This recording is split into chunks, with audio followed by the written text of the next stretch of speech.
여러분, 하나님의 역사는 단 한 번도 중단된 적이 없어요. 제가 교회를 개척하고 몇 년이 지났을 때 어려운 교회들 이야기를 들었어요. 저희 교회도 어려운 시절이었는데 어려운 교회, 힘든 교회 이야기를 들었어요. 여름에 수련회를 가고 싶은데 수련회 회비가 너무 비싸다는 거예요. 지금도 무슨 연합수련회 이런 거 가려면 보통 한 9만 원, 10만 원 이렇게 들어야 되거든요. 제가 수련회를 이렇게 오랫동안 인도해 보니까 저희가 수련회를 중고등부 연합수련회를 처음에 시작할 때 1인당 10만 원꼴 들었거든요. 근데 지금은 보통 1인당 15만 원꼴 정도 들어요. 그래서 이 개척교회나 미자립교회가 수련회 한다는 게 참 어렵다는 이야기를 들었어요. 기도하고 고민하다가 그럼 내가 한번 해보자 그런 마음을 가지고 중고등부 수련회를 시작을 했어요. 저 천안에 있는 시골교회를 빌려가지고 미자립교회 개척교회 학생들 보내달라고 공문을 띄웠어요. 그랬더니 120명이 왔어요. 120명이 와서 그때 제가 설교하고 우리 중고등부 학생들이 찬양 인도하면서 열심히 수련회 인도했고, 그 모습을 보고서 여기저기서 참 좋다, 참 귀하다 해서 후원해주기 시작했고 동참해주기 시작해서 지금은 이렇게 큰 보통 중고등부 수련 한 700명 정도, 지금도 좀 더 와가지고 이제 그 다음번에 오는 사람들은 이제 못 오게 하는 이런 일까지 하면서 저희가 이제 이런 일을 진행하고 있습니다. 제가 목회를 하면서 깨달은 게 있다면 하나님의 역사는 단 한 번도 내가 안 한다고 중단된 적이 없더라고요. 에스라를 통해 역사하던 하나님은 느헤미야를 통해 역사하셨고, 이사야를 통해 역사하시던 하나님은 또 예레미야를 통해 역사하셨고, 또 사무엘을 통해 역사하시던 하나님은 다윗을 통해 역사하세요. 오늘 우리가 느헤미야를 읽었지만 그 전에 에스라서가 나오거든요. 에스라서와 느헤미야서는 이스라엘 사람들이 바벨론의 포로에서 돌아온 이야기들이 기록되어 있습니다. 그런데 바벨론이란 나라에 고레스라는 사람이 왕이 됐는데, 고레스가 왕이 되면서 아주 중요한 정책을 하나 선포했어요. 무슨 정책이냐면, 식민지에서 포로로 온 사람일지라도 실력이 있고 능력이 있다면 관직에 등용시키겠습니다. 이런 식민지 사람들에 대한 포용 정책을 고레스가 발표하기 시작해요. 그 정책을 발표하고 가장 먼저 등용된 사람이 이 느헤미야란 이 사람이거든요. 느헤미야가 술관원이란 고위 관직에 오르면서 첫 번째 펼쳤던 정책이 이스라엘 사람들을 본국으로 돌려보내자. 그래서 1차로 돌려보내고 2차로 돌려보내고 3차로 돌려보낼 땐 느헤미야가 직접 이스라엘 사람들을 이끌고 포로 귀환을 합니다. 여러분, 전 우리 하나님께서 우리 성도들을 어떤 사람은 고위공직자로, 어떤 사람은 실력 있는 사람으로, 어떤 사람은 지혜로운 사람으로, 어떤 사람은 능력 있는 사람으로, 어떤 사람은 영향력 있는 사람으로 세워주시기를 주의 이름으로 축원합니다. 아멘. 그런 사람이 됐을 때 하나님이 주신 힘과 능력과 부와 권력을 가지고 자랑하는 사람이 아니라 하나님의 뜻대로 살고 하나님의 영광을 위해 쓰는 그런 저와 여러분 되기를 주의 이름으로 축원합니다. 아멘. 주의 이름으로 축원합니다. 아멘. 느헤미야라는 사람은 술 맡은 관원이 됐어요. 고위공직자가 됐어요. 그리고 왕과 함께 왕궁에 사는 그런 평범하고 어떻게 보면 안락한 삶을 살고 있었어요.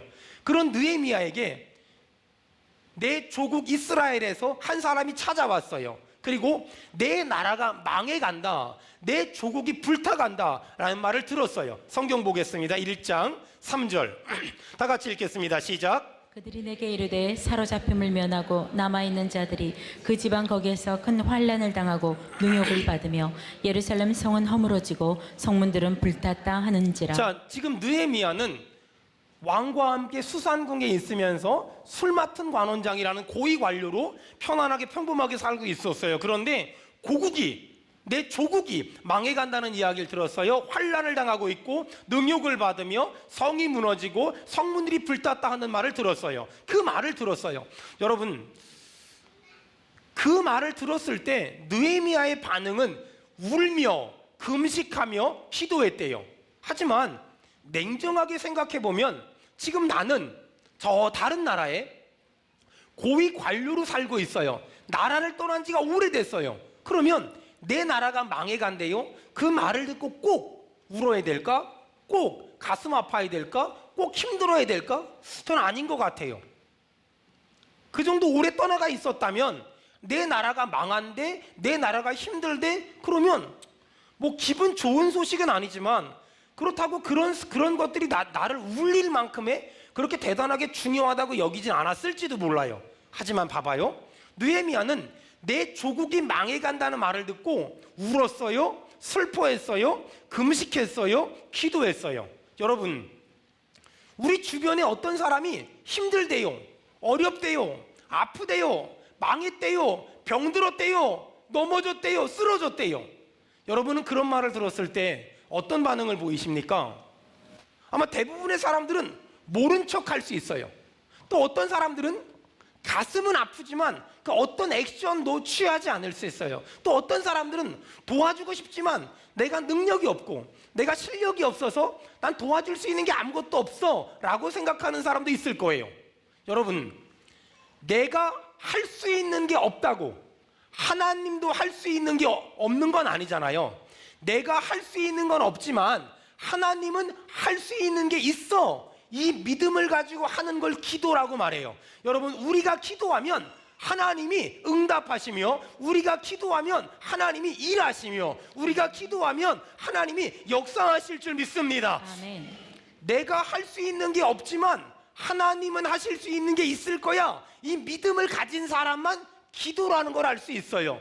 내가 할 수 있는 게 없다고 하나님도 할 수 있는 게 없는 게 아니라, 내가 할 수 있는 게 없지만 하나님은 하실 수 있는 뭔가가 있을 거야. 이 믿음을 가지고 연약한 사람을 위해 기도하고, 넘어진 사람을 위해 기도하고, 쓰러진 사람을 위해 기도하면, 여러분, 나는 아무것도 할 수 없지만 하나님은 들으시며, 전능하신 하나님은 나는 할 수 없지만 하나님은 내 기도를 들으시며 일하실 것이며 역사하실 것이며 움직이실 것이며 응답 주실 줄로 믿습니다. 아멘. 그걸 믿는 사람만 기도라는 걸 할 수 있어요. 저는 목사라는 직분을 가지고 살다 보니까 가슴 아픈 이야기를 참 많이 들어요. 이래서 힘들고 저래서 힘들고 저래서 힘들고 이래서 힘들대요. 며칠 전에도 어떤 사람하고 상담을 했어요.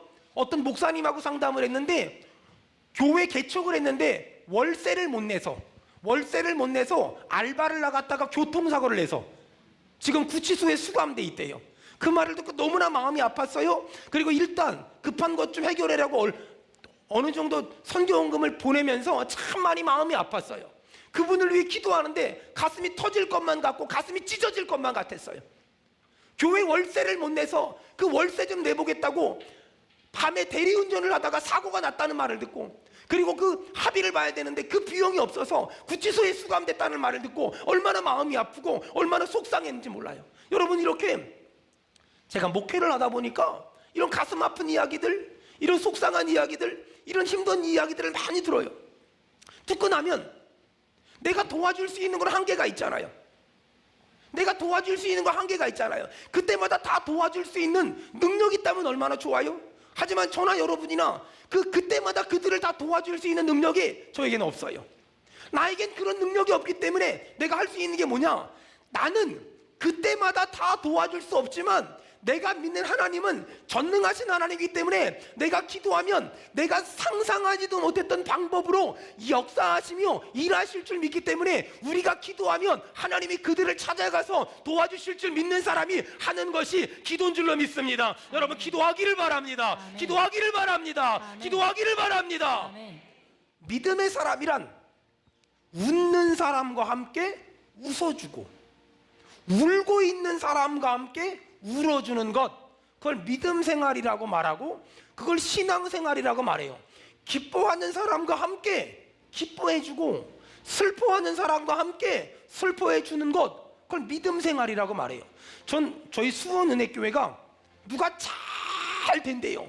그러면 배 아파하는 사람이 아니라 기뻐해주는 사람 되길 바라며, 누가 힘든 일을 만났대요. 그러면 저거 믿음 생활 똑바로 안 아들이 벌 받았다고 저주하는 사람이 아니라, 누가 힘든 일을 만났대요. 같이 아파해주고 같이 슬퍼해주고 같이 기도해주는 그런 하나님이 기뻐하는 교회 되기를 주의 이름으로 축원합니다. 기도가 뭐냐면요, 내가 가지고 있는 무거운 짐을 하나님께 다 옮기는 거예요.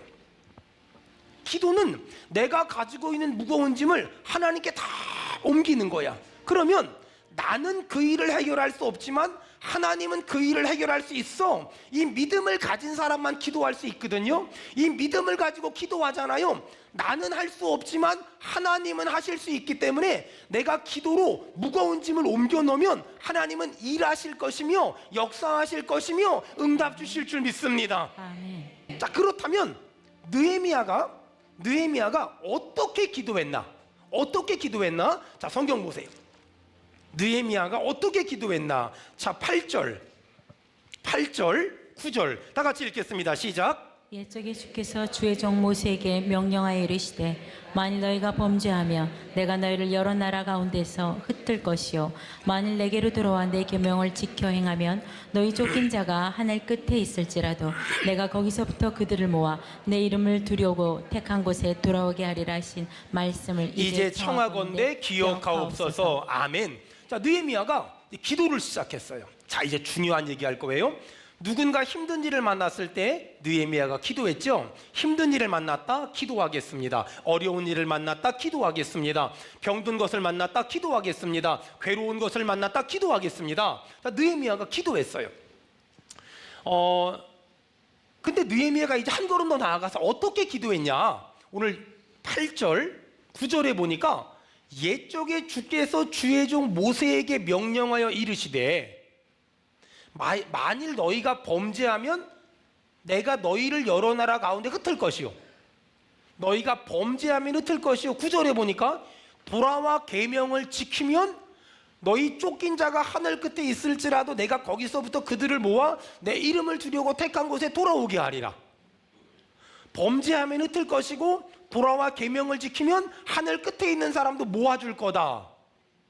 여러분 이 말씀 동의하는 사람 아멘 합시다. 아멘. 8절에 옛적에 주께서 주의 종 모세에게 명령하여 이르시되 무슨 말일까요? 느헤미야가 기도했는데 어떻게 기도했냐면 하나님의 약속의 말씀을 딱 붙잡고 하나님이 약속하신 말씀을 딱 붙잡고 기도하는 거예요. 그냥 기도하는 게 아니라 하나님이 약속해 주신 그 말씀 붙잡고 딱 기도하는 거예요. 그냥 기도하는 게 아니에요. 하나님의 약속의 말씀을 붙잡고 막 기도하는 거예요. 저는 집에 퇴근할 때 전화를 해요. 아빠 집에 가는데 뭐 먹고 싶은 거 있니? 이렇게 물어봐요. 물어보면 우리 아이들은 주로 아이스크림, 떡볶이 뭐 이런 거예요. 주로 그 3,000원이 넘어가질 않아요. 왜냐하면 넘어가면 안 사올 걸 알기 때문에 주로 3,000원이 1,000원에 아이스크림 3개 뭐 이런 거잖아요. 이거 사가요. 그럼 저는 항상 아이스크림을 4개 사가요. 큰 아이는 군대 갔기 때문에 저희 가족이 4명이잖아요. 근데 제 아내는 아이스크림을 안 먹어요. 그래서 아이들 거 하나, 또 아이들 거 하나, 내 거 2개 이렇게 사가요. 난 어른이니까 막 이러면서. 근데 이제 아이스크림을 사가거든요.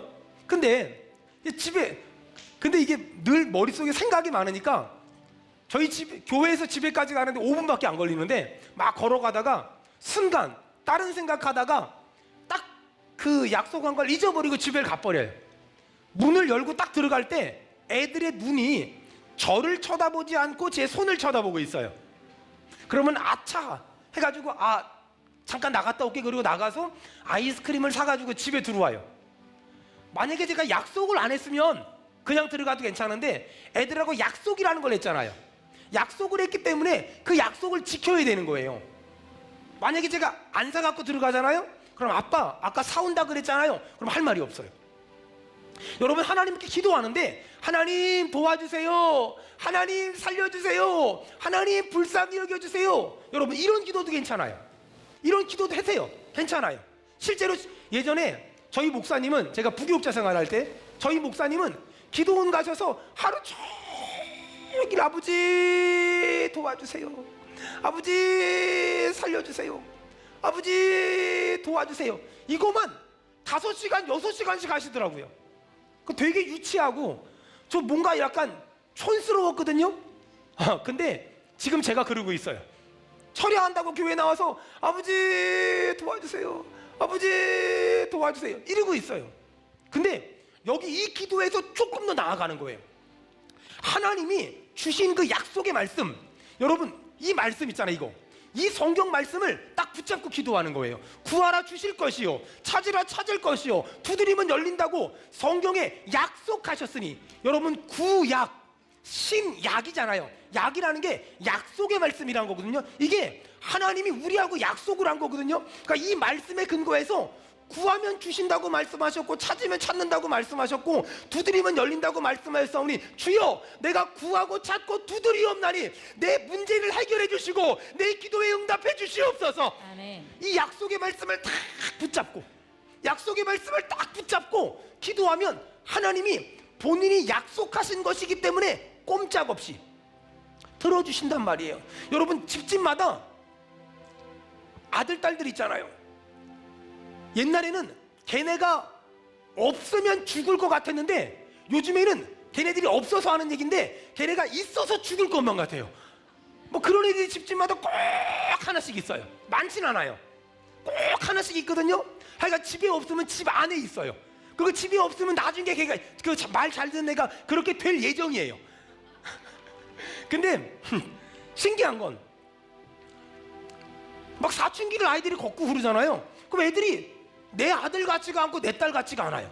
그거 신기하죠? 아니 그렇게 이뻤던 애가, 그렇게 착했던 애가, 쌩글쌩글 웃어주던 애가 어느 날부터 아빠를 보고 안 웃어. 아빠를 개똥으로 알아. 그럴 때가 와요. 그럴 때가.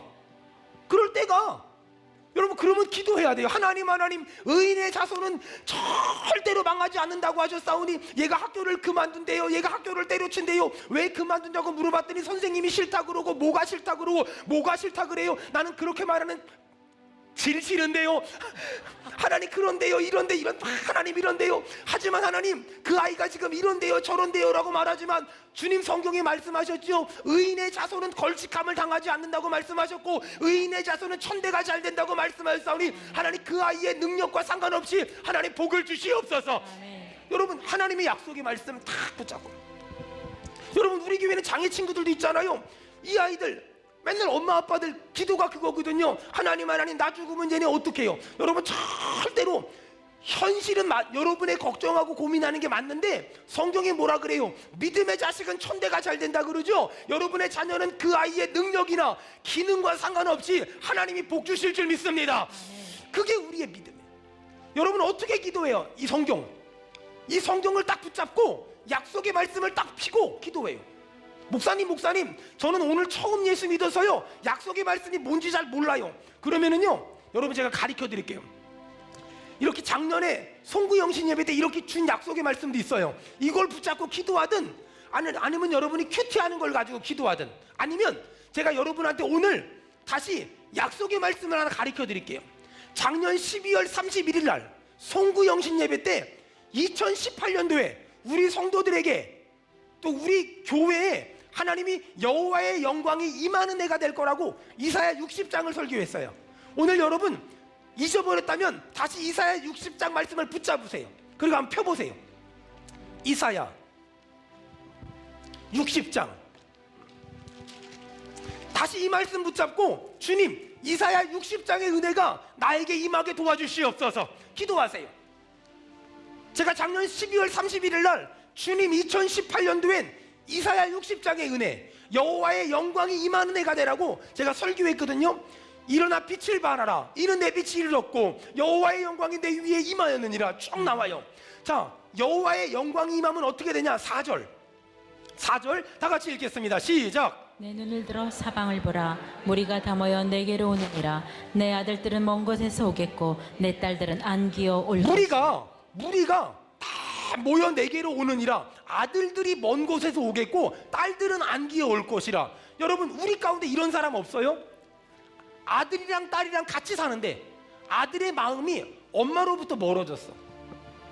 딸의 마음이 아빠로부터 멀어졌어.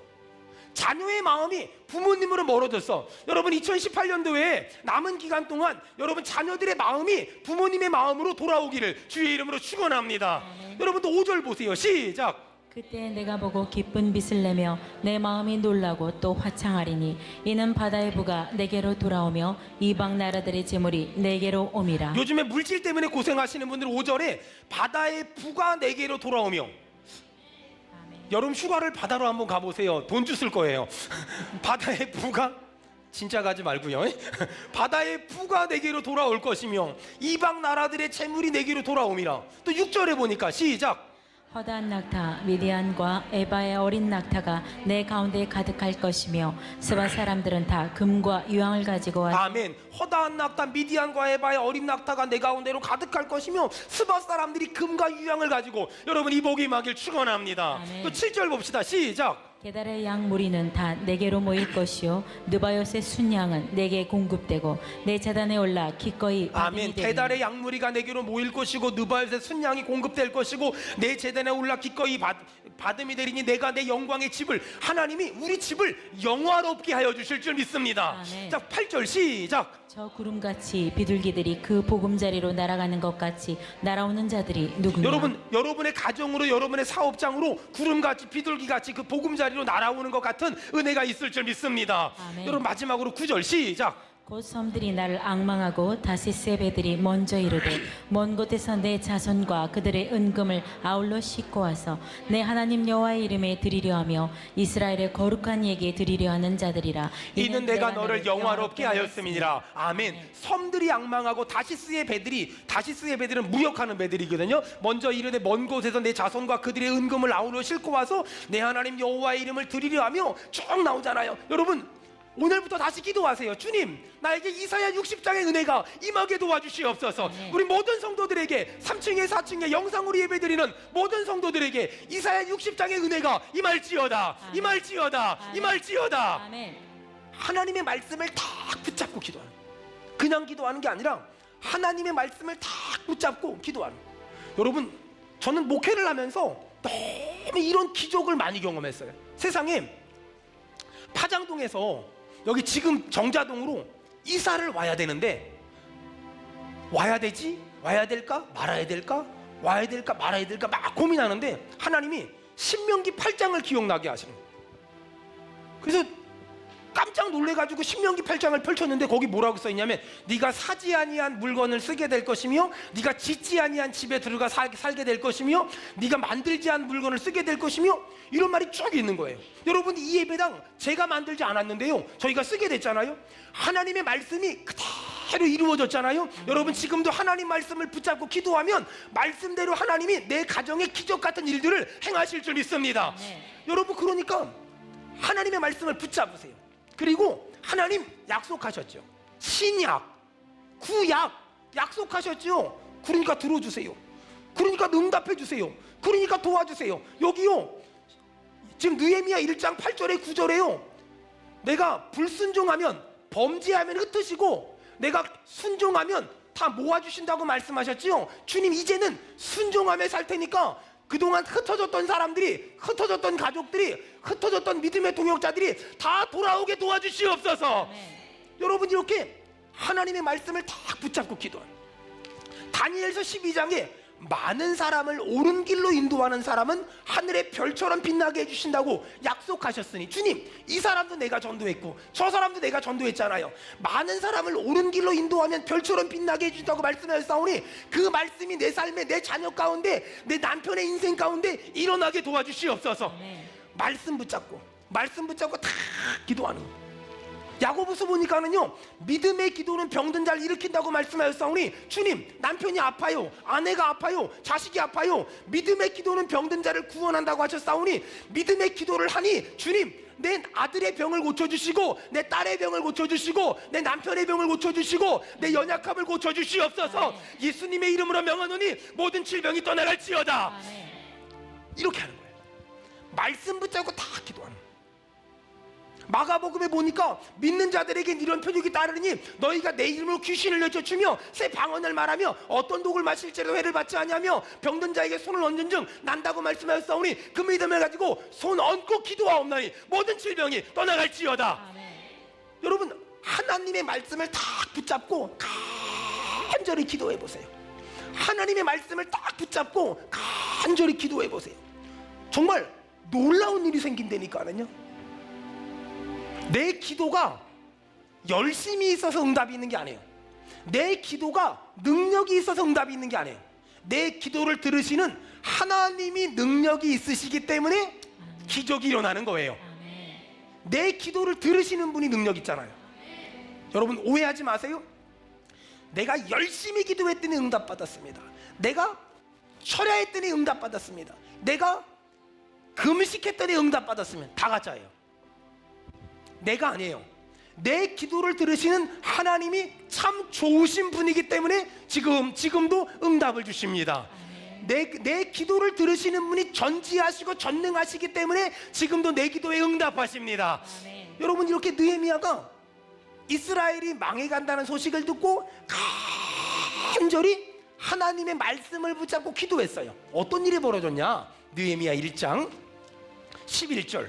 자, 이 느헤미야 1장 11절의 은혜가 우리에게 있을 거예요. 느헤미야 1장 11절 다 같이 읽겠습니다. 시작. 주여 구하오니 귀를 기울이사 종의 기도와 주의 이름을 경외하기를 기뻐하는 종들의 기도를 들으시고 오늘 중에 형통하여 이 사람들 앞에서 은혜를 입게 하옵소서 하였나니 그때 내가 왕의 술관원이 되었느니라. 자, 11절 처음에 보니까 주여 구하오니 느헤미야가 기도했어요.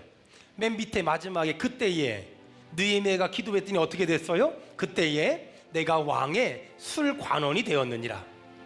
여러분 기도했잖아요. 여러분 그러면 지금 느헤미야가 술 맡은 관원장이 되기 전에 뭐였을까요? 포로. 남의 나라 포로. 남의 나라 포로였던 사람이 세상에 기도했더니 술관원이 되는 거예요. 남의 나라 포로였던 사람이 기도했더니 술관원이 됐어요. 잘 들으세요. 기도하지 않았는데 직장을 들어가고 승진을 하고 돈을 벌고 부자가 되는 거 세상적으로는 대단한 거지만 영적으로는 별 의미가 없어요. 근데 신기하게 기도하고 어떤 일을 시작해 기도하고 있는데 직장에 들어가게 되고 기도하고 있는데 직장을 그만두게 되고 기도하고 있는데 사업을 하게 되고 기도하고 있는데 사업을 접게 되고 기도하고 있는데 어떤 사람 만나게 되고 기도하고 있는데 어떤 일을 시작하게 됐어요. 여러분 거기에는요 하나님의 뜻과 하나님의 경륜과 하나님의 그 숨겨둔 하나님의 의도가 있어요. 하나님은 왜 느헤미야를 술 맡은 관원을 시켰을까? 왕 가까이 있으면서 왕하고 자주 접하면서 왕에게 정책적인 의논을 하고 이스라엘 사람들을 전부 귀환시키는 엄청난 일을 하라고. 여러분 하나님은 어떤 사람을 직장을 들어가게 하시고 그만두게 하시고 사업을 하게 하시고 접게 하시고 어떤 사람을 만나게 하시고 승진을 하게 하시고 그런데 그 모든 일 가운데 기도하고 있는데 그런 일이 진행됐다면 기도하고 있는데 그 일이 진행됐다면 여러분 그 일이 잘 되고 안 되고를 떠나서 하나님의 뜻이 있고 하나님의 섭리가 있고 하나님의 예비하심이 있다는 믿음을 가져야 돼요. 저랑 아주 친한 목사님이 한 분 계세요. 분당에서 개척을 했어요. 개척을 하고 저는 선교사 때 열심히 목회를 했어요. 참 예쁜 교회를 만들었고 성도들도 한 20명 정도 있는 교회가 됐어요. 근데 어느 날 저 필리핀에 있는데 연락이 왔어요. 황성교사 나 교회 문 닫아야 될 것 같다. 에이? 목회 잘하고 있는 사람이 왜 건물이 경매에 넘어갔다는 거예요. 건물이 경매에 넘어갔는데 문제는 이 목사님이 그 이전 건물주가 건물 임대를 너무 싸게 해주는 조건으로 어떤 서류 같은 걸 안 만들었으면 좋겠다 그랬대요. 근데 그분이 너무 좋은 분이어서 그렇게 하자 그래. 그러니까 아무것도 없는 거예요. 서류가 아무것도 각서 한 장도 없는 거예요. 경매가 넘어가고 나서 그 모든 걸 다 접게 됐어요. 저보고 전화가 왔어요. 한국 언제 들어와? 몇 월 며칠 날 들어가요. 그럼 그때 한국 들어오면 나 여러분 교회 시작할 때 교회 설립 예배 드리잖아요. 근데 황성교사 교회 들어오면 나 교회 문 닫는데 예배 한 번만 드려주라. 저는 교회 시작할 때 예배 드리는 건 정말 많이 했는데 교회 문 닫을 때 예배는 처음 드려봤어요. 그래서 그 무슨 예배야? 그건 모르겠고 내가 시작도 하나님의 뜻대로 했으니까 끝내는 것도 하나님의 뜻대로 해야 되잖아. 멋지죠? 제 주변에 정말 멋있는 사람만 있어요. 그래서 한국 들어왔는데 분당 가서 교회를 이제 그게 뭐 폐업도 아니고 폐교도 아니고 뭐나? 그래서 어쨌든 교회 이제 끝내는 마지막 예배를 제가 인도했어요. 성도들 4명 왔고 목사님 사모님 오셨어요. 그 예배를 인도하는데 제 마음이 얼마나 뜨거운지, 그리고 제 마음이 얼마나 울컥하는지. 신학교 졸업하고 세상 물정 아무것도 모르게 교회를 개척해서 어떻게든 한 사람이라도 예수 믿게 해보겠다고, 돈 없으니까 어떻게든 교회 해보겠다고 누군가 나를 배려해 주는 줄 알고 시작한 교회가 경매에 넘어가서 그나마 가지고 있는 거 다 없어지고 예배당 접근하면 이제는 월세방 들어가 살아야 되는 내 친구 목사. 근데 그럼에도 불구하고 시작할 때도 예배로 시작했으니까 나는 끝낼 때도 예배로 끝내고 싶다고 말하면서 나를 부른 친구 목사. 그 친구를 이렇게 바라다 보는데 그렇게 눈물이 나더라고요. 그렇게 눈물이 나고 그렇게 고맙고 그렇게 예쁘더라고요. 간절히 기도해 주는데 하염없는 눈물이 났어요. 제가 그리고 이렇게 축복했어요. 하나님의 뜻대로 시작한 교회가 하나님이 원하지 않는데 문 닫는 게 아니다. 하나님의 뜻대로 시작했기 때문에 이 교회는 하나님의 뜻대로 마무리되는 것이고, 이 교회는 없어지는 것이 아니라 다시 한번 하나님의 뜻대로 마무리했기 때문에 다시 한번 하나님이 또 다른 길을 열어줄 거다. 그리고 신기한 건 6개월이 지나서 일산에서 다시 교회를 시작했어요. 그리고 지금 이름만 말하면 알만한 정말 훌륭한, 정말 신실한 그런 목사님으로 지금 목회를 잘하고 있어요. 사랑하는 여러분, 오늘 느헤미야가 나라가 망한대요. 하나님 말씀 붙잡고 간절히 기도했어요. 여러분, 사업은 어떻게 하는 겁니까? 이렇게 물어보면 여러분 이렇게 대답합시다. 기도로 하는 겁니다. 여러분, 사업은 어떻게 하는 겁니까? 기도로 하는 겁니다. 목회는 어떻게 하는 겁니까? 기도로 하는 겁니다. 여러분, 가정생활은 어떻게 하는 겁니까? 기도로 하는 겁니다. 여러분, 직장은 어떻게 다니는 겁니까? 기도로 다니는 겁니다. 그래요. 기도로 하는 거예요. 하나님의 말씀을 붙잡고 간절히 기도하는 거예요. 하나님, 내 아들이요, 하나님 내 딸이요, 하나님 내 가정이요, 하나님 이 나라요, 하나님 이 조국이요, 하나님 내 사업장이요, 하나님 아픈 사람이요, 하나님 병든 사람이요, 하나님 이 한국교회요, 하나님 이 수원은혜교회요, 불쌍히 여겨주세요. 도와주세요. 우리가 기도하잖아요. 그러면 내 기도를 들으시고 주님이 일하시기 시작해요. 여러분, 어떤 사람이 기도할까요?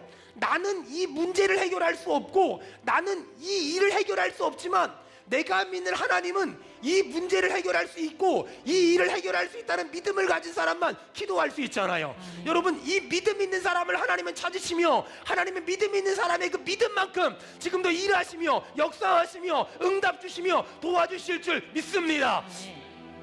스코틀랜드 재산의 스코틀랜드의 땅의 3분의 2가 카톨릭의 소유일 때, 카톨릭이 완벽하게 부정과 부패로 썩어 문드러졌을 때, 이러면 안 된다고 종교개혁의 깃발을 든 사람이 있었어요. 존 낙스라는. 이 존 낙스라는 사람이 내 나라가, 내 조국이 이대로 부패하고 썩어버리면 안 된다고 종교개혁의 깃발을 들었어요. 당시에 스코틀랜드의 여왕은 메리 여왕이었는데, 메리 여왕이 이끄는 정부군과 존 낙스가 이끄는 시민개혁군이 붙었어요. 수적인 열세를 보였어요. 존 낙스가 영국의 엘리자베스 여왕에게 편지를 보냈어요. 군대를 보내달라. 1만 명의 군대만 좀 보내달라. 그때 영국의 엘리자베스 여왕이 유명한 말을 했어요. 나는 영국의 1만 명의 군인보다 기도하는 존 낙스 한 사람이 훨씬 무섭다. 어느 날 친구들이 존 낙스의 집을 갔어요. 존 낙스가 이렇게 기도하고 있었어요. 하나님, 스코틀랜드를 주시옵소서, 아니면 죽음을 주시옵소서. 그리고 얼마 있다가 스코틀랜드는 종교개혁이 성공했고 메리 여왕은 죽었어요. 사랑하는 여러분, 우리 주변에는 넘어지는 사람들이 너무나 많고 쓰러지는 사람들이 너무나 많아요. 주저앉는 사람들이 너무나 많고 자빠지는 사람들이 너무나 많아요. 안타까운 건 사람들을 동네 불구경하듯이 관망하고 그들을 위해 기도해 주거나 그들에게 다가거나 그들을 보듬어 주거나 그들과 함께 울어 주거나 그들과 함께 아파하는 사람들이 너무 없어요. 여기서 넘어지고 저기서 쓰러지고 여기서 주저앉고 저기서 주저앉고 있어요. 사랑하는 성도 여러분, 우리 교회마저 그런 교회가 되면 안 되잖아요. 우리마저 그런 사람들이 되면 안 되잖아요. 여러분, 주변에 아픈 사람들을 눈을 크게 뜨고 봅시다. 주변에 넘어진 사람들을 눈을 크게 뜨고 봅시다. 주변에 낙심하고 좌절해 있는 사람들을 눈을 크게 뜨고 봅시다. 그리고 그들을 위해서 내가 물질적으로 섬길 수 없고 내가 몸을 들여 섬길 수 없지만 내가 이 시간에 기도해 줄 수 있잖아요. 내가 기도하면 하나님은 들으시고 내가 할 수 없지만 하나님이 그들을 도와주실 것이며 그들을 일으켜 세워주실 것이며 그들을 고쳐주실 것이며 그들을 회복시켜 주실 줄 우리 믿는 사람은 아멘 합시다.